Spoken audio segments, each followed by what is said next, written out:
என் பள்ளியின் பெயர் ஊராட்சி ஒன்றிய தொடக்கப்பள்ளி மேலக்கொண்டையூர். நான் இப்பொழுது தமிழ் கவிதை கூற வந்துள்ளேன். என் பாரதம் குடியரசாக மாறிய பொன்னாளில், என் பாரதம் குடியரசாக மாறிய பொன்னாளில், என் தாய் மண்ணே உனக்கு வீர வணக்கம், என் தாய் மண்ணே உனக்கு வீர வணக்கம். மன்னர் ஆட்சியை முடிவுக்கு கொண்டு வந்து, மன்னர் ஆட்சியை முடிவுக்கு கொண்டு வந்து, மக்கள் ஆட்சியை மலர் செய்தனர், மக்கள் ஆட்சியை மலர் செய்தனர். எண்ணங்களில் சுதந்திரமும், எண்ணங்களில் சுதந்திரமும், நினைவுகளை வளராரும், நினைவுகளை வளராரும், நிலந்திருக்கும் உணர்ச்சி பொங்குனார், நிலந்திருக்கும் உணர்ச்சி பொங்குனார்.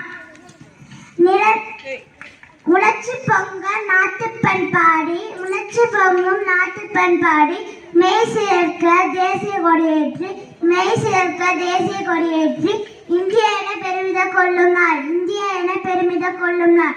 அனைவரும் ஒன்றை கைகோர்த்து நம் நாட்டை வளர சாக்கும், அனைவரும் ஒன்றை கைகோர்த்து நம் நாட்டை வளர சாக்குவோம் என இத்திருநாளில் உறுதியேற்போம், என இத்திருநாளில் உறுதியேற்போம். வாழ்க பாரதம், வளர பாரதம். ஜெய் ஹிந்த்.